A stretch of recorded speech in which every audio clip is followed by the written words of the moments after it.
គឺយើងចង់បដោតទៅលើអារម្មណ៍មួយជាមួយតំណែងភាពមានន័យថានៅពេលដែលយើងបានក្រេបយករសជាតិវីកូឡាហ្នឹងទៅអារម្មណ៍របស់យើងគឺរំភើបសប្បាយរីករាយជាមួយនឹងអ្វីដែលជារបស់ខ្មែរសិល្បៈវប្បធម៌ភាពរីកចម្រើនហើយនឹងស្មារតី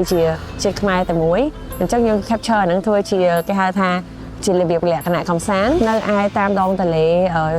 ចាក់តមុខយើងតែម្ដងដែលយើងនឹងយកនៅពេលរាត្រីហើយនេះគ្រាន់តែជាការយកមក rehearsal សិនទេដើម្បីចាប់ប្លង់ហើយប្រមូលប្លង់របស់យើងគឺយកពេលយប់ឡើងនៅពេលដែលយើងទៅជ្រួចបាញ់ហ្នឹងហើយហើយប្លង់នឹងឯងទៀតគឺជាប្លង់ដែល transit ចេញពី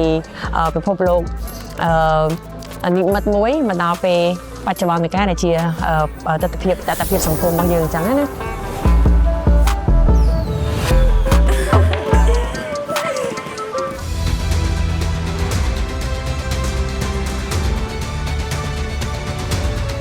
នេះយើងបង្កើតជារូបភាពមួយគឺគេហៅថា Vicola Street Dance នឹងការប្រឡងការបញ្ចូលគ្នាអញ្ចឹងណាហើយហ្នឹងគឺវាពេញនិយមមែនតើសម្រាប់យុវជនយើងសម័យថ្មីអញ្ចឹងចង់ឲ្យទាំងអស់គ្នាមកទាំងនេះហើយវាជាបទដែលយើងនិពន្ធខ្លួនឯងភ្លេងខ្លួនឯងបូមផ្សំទាំងភ្លេងខ្មែរជាមួយនឹងភ្លេងសម័យដែលយើងនឹងឃើញឮភ្លេងបុរាណផងសម័យផង So enjoy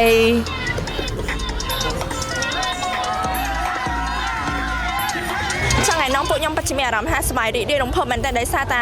បានចូលជាផ្នែកមួយថត TBC ហើយអ្វីដែលសំខាន់នៅក្នុង TBC ហ្នឹងគឺមានលាយឡំនៅសិល្បៈខ្មែរក៏ដូចជាសិល្បៈសម័យទំនើបដែលចូលរួមដោយក្រុមពួកយើងផ្ទាល់ពួកយើងពិតជាមានកិត្តិយសមែនទែនមានចំណាប់អារម្មណ៍ខ្ញុំហ្មងគឺមានអារម្មណ៍ថាថ្មីប្លែកដោយសារទីមួយគឺភ្លេងគឺវាមានចបៃភ្លេងចបៃខ្មែរនៅក្នុងហ្នឹងអញ្ចឹងទៅវាលាយឡំជាមួយនឹងសម័យដែរអញ្ចឹងទៅវាប្លែក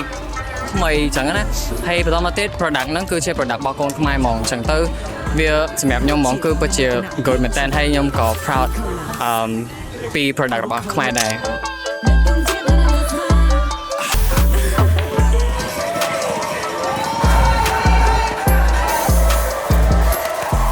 បងធ្វើគេលើប្រាប់មកឥឡូវហ្នឹងកំពុងតែធ្វើតាមឡាញភ្លើងនេះពេលអញ្ចឹងទៅវាចេញអញ្ចឹងជាមួយភ្លើងទូចៗខ្ជូរដូច concert មែនតើអញ្ចឹងហើយបើសិនជាអ្នកទាំងអស់គ្នាបានមើលតួអង្គបរិសុទ្ធរបស់យើងនៅក្នុងហ្នឹងប្រហែលជាឃើញហើយថាគាត់ពីមុនមកនៅក្នុងសាច់រឿងគឺគាត់ជាយុវជនមួយលេងចាប៉ីហើយគាត់ transform អាហ្នឹងទៅជាហ្គីតាដែលយើងចង់និយាយបង្ហាញពីការវិវត្តរបស់តន្ត្រីរបស់ខ្មែរយើងដែលមានតាំងពីបុរាណកាលមកដល់សម័យថ្មីមានន័យថាអ្វីដែលវាមានរាល់ថ្ងៃនេះវាមិនមែនជា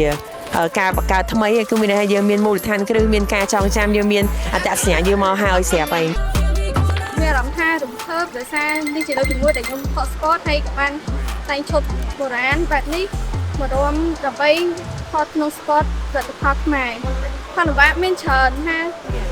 ការ break dance អីហ្នឹងគឺខ្ញុំមិនដែរហូបទេឬបុរាណចេះខ្ញុំអាសាដែរអញ្ចឹងបុរាណចេះខ្ញុំអត់ទៅលំបាកច្រើនទេទៅជួបពេកដែរគឺលំបាកហ្មងថ្ងៃនេះផងដែរខ្ញុំបានពិតជាសប្បាយរីករាយខ្លាំងមែនទែនដែលបានចូលរួមថតសម្ដែងនៅក្នុង sport មួយដែលនិយាយអំពី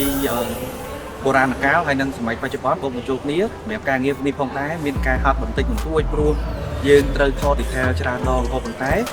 ដើម្បីឲ្យ sport មួយនេះចេញទៅល្អប្រសើរគឺយើងត្រូវតែខិតខំប្រឹងប្រែងហើយសង្ឃឹមថា sport នេះនៅពេលដែលបានចេញទៅទស្សនិកជននឹងគ្រប់គ្រង sport នេះកាន់តែច្រើនសូមអរគុណឆ្ងាញ់ចឹងនេះគឺជា set green screen មួយដែលយើងកំពុងតែរៀបសម្រាប់ឈុតគេហៅថាទូកនិមិត្តទូកនិមិត្តដែលហោះនៅក្នុងពិភពមួយដែលយើងបង្កើតឡើងហើយនៅក្នុងនោះមានជាតួអង្គតួយក្សក្នុងរៀបតួនាងហើយមានចបៃហោះទៅទៀតអញ្ចឹងយើងធ្វើនៅក្នុងគេហៅថាបើមើលពីផ្នែកហ្នឹងយើងនឹងថាទៅមិនគេគេហៅថាសិតតែ green screen ដែលយើងគេហៅថា surrealism ដែលយើងកំពុងតែកាត់បានទៅ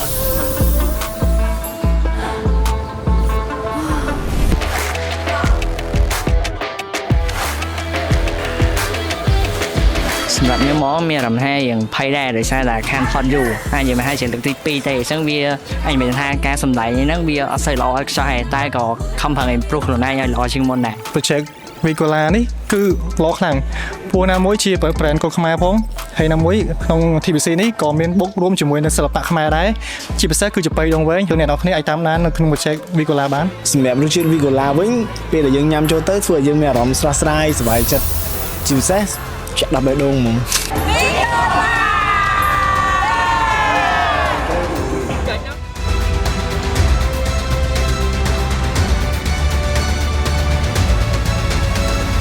ជាតិមានមោទនភាពជាតិ